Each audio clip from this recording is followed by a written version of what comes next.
नमस्कार मित्रों, कैसे हैं आप लोग। आशा करते हैं सब लोग स्वस्थ होंगे, तंदुरुस्त होंगे। मित्रों, आप सभी लोगों का एक बार फिर से मेरे चैनल में स्वागत है। मित्रों, देखिए, ऐसा है कि आपके लिए एक संदेश है और समझने की बात भी है।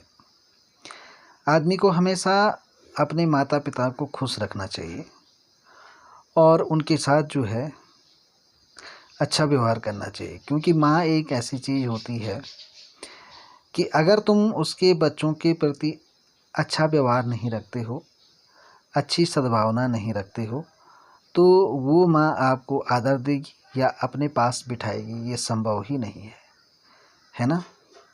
इसलिए माँ, चाहे वास्तविक माँ हो या आध्यात्मिक माँ हो, मैंने आपको पहले भी कहा है कि जो संत होते हैं उनके साथ कोई ना कोई शक्ति चलती है, और जब आप उनको पहचानते नहीं हैं और कहीं ना कहीं उनका निरादर करते हैं, तो वहीं से इंसान की उल्टी गिनती शुरू हो जाती है।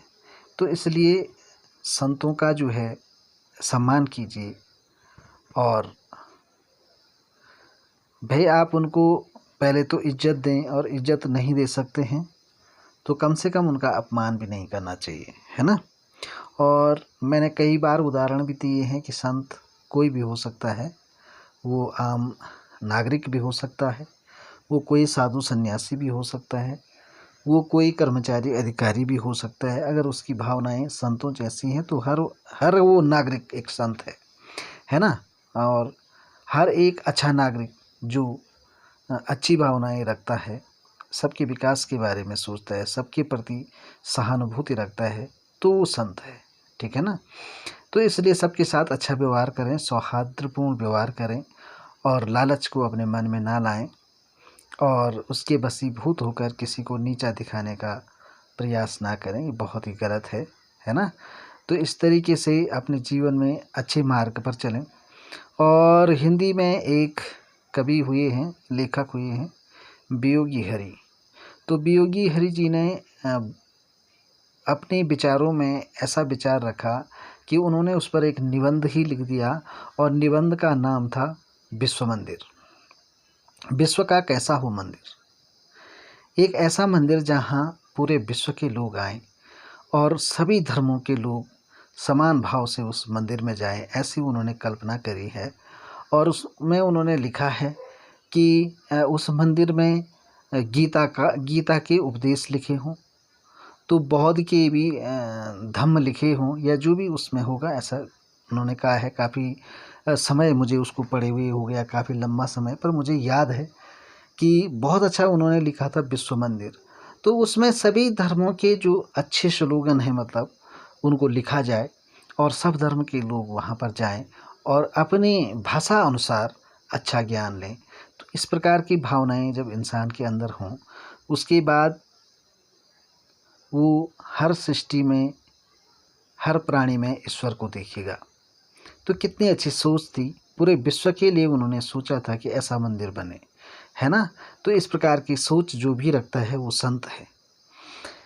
तो चलिए मित्रों, आजकल लोग बहुत परेशान हैं अपने अपनों से ही, है ना, और अपने अगल बगल वालों से ही ये सोचते रहते हैं कि ये मुझे नीचा दिखाना चाह रहा है। यहाँ तक कि पिता नहीं चाहता है कि पुत्र मेरे मुझसे आगे बढ़े, है ना, और भाई नहीं चाहता है कि मेरा छोटा भाई मुझसे आगे बढ़े और मेरा ही नाम हो, संसार में लोग मुझे ही जाने। तो ये सब बहुत कुकृत्य वाली सोच है, घृणित सोच है। ये समाज का विकास करने में सक्षम सोच नहीं है। सच्चा इंसान वो है, और सच्चा संत वो है जो ये चाहे कि सारे लोग आगे बढ़ें, सब लोग ज्ञानी बने। अगर ये चीज़ गलत होती तो आज इतने शिक्षकों को रखकर स्कूल नहीं खुले होते। अगर सरकार ये चाहती कि जो प्रबुद्ध लोग हैं, जो उच्च पदों पर आसीन हैं, अगर वो ये चाहते कि हमने पढ़ लिया और कोई न पढ़े, हमने कर लिया और कोई न करे, तो आज देश का विकास नहीं होता, आज विश्व का विकास नहीं होता। तो इसलिए जो है, जितने भी प्रबुद्ध लोग होते हैं वो ये चाहते हैं कि सब पढ़ें और आगे बढ़ें, हमसे भी आगे जाएं और देश का विकास हो। ये मनुष्य की सोच होनी चाहिए, ठीक है ना। तो आज मैं आपको एक मंत्र देने जा रहा हूँ माँ बाराही का। अगर आप ऐसी समस्याओं से घिरे हुए हैं कि बात बात पर आपकी टांग खींची जाती हो, बात बात पर आपको जो है रोकने का प्रयास किया जाता हो, आपकी प्रगति को रोकना चाहते हैं, तो आपको किसी से लड़ने की भी आवश्यकता नहीं है और किसी से कुछ कहने की भी आवश्यकता नहीं है।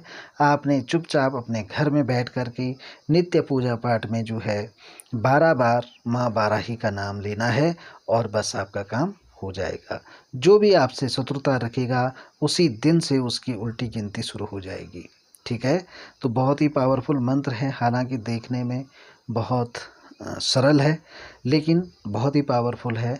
इसमें आपको किसी के लिए कुछ गलत करके अपना कर्म खराब करने की आवश्यकता नहीं होगी। आप तो पूजा पाठ करेंगे लेकिन जो भी शत्रुता रखेगा वो दंडित हो जाएगा। तो इसके लिए आपको करना ये है कि 12 बार आपको ओम बाराही देवी नमः, ओम बाराही देवी नमः, ओम बाराही देवी नमः, इस प्रकार से आपको 12 बार इस मंत्र का उच्चारण करना है और पूजा पाठ करते समय करें इस काम को। तो आप देखेंगे कि आपके शत्रु स्वतः ही नीचे गिर जाएंगे, स्वतः ही आर्थिक तंगी से जूझने लग जाएंगे, स्वतः ही जो आपसे दुश्मनी रखते हैं उनके सारे काम फेल होने लग जाएंगे और उनको कहीं से भी जो अथाह प्रगति पर चल रहे होंगे उनका शीघ्र पतन हो जाएगा। तो इतना पावरफुल मंत्र है, तो ये मैं आज आप लोगों को दे रहा हूँ। तो आप इसका लाभ लें, अपने जीवन में आगे बढ़ें और प्रगति करें और अपने मन में सबके प्रति प्रेम सद्भावना की भावना रखें और सबको आगे बढ़ने में मदद करें। ये ना सोचें कि मैं ही बढ़ूं और ये नहीं बढ़ना चाहिए, है ना। ऐसी सोच बिल्कुल ना रखें और जो लोग ऐसी सोच नहीं रखते हैं वो हमेशा जीवन में सफल होते हैं। ये आप स्टाम्प पेपर पे लिख के रख दो। अगर जिस दिन आपने किसी को नीचा दिखाना और ये सोचना कि मैं ही आगे बढ़ूं, मेरे सहयोगी, मेरे पड़ोसी, मेरे से नीचे कोई आगे न बढ़े, मैं ही रहूं, तो वहीं आपका पतन शुरू हो जाता है।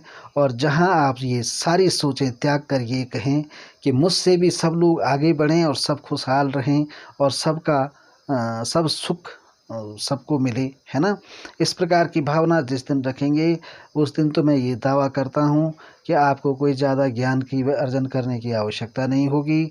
आप जो है कोई भी कार्य करेंगे आपको निसंदेह सफलता मिलेगी। निसंदेह आप कितनी समस्याओं से जूझ रहे होंगे तब भी आपको मंजिल मिलेगी ही मिलेगी, ये मेरा वादा है। तो इस प्रकार चलें और इस मंत्र का प्रयोग करके अपने जीवन को खुशहाल बनाएं। तो मित्रों, फिर मिलेंगे अगले वीडियो में किसी ज्ञानात्मक चर्चा के साथ, किसी विशेष विषय के साथ, वार्तालाप के साथ। तो चलिए, तब तक के लिए जय माता दी, जय केदार बाबा की। सबका कल्याण हो।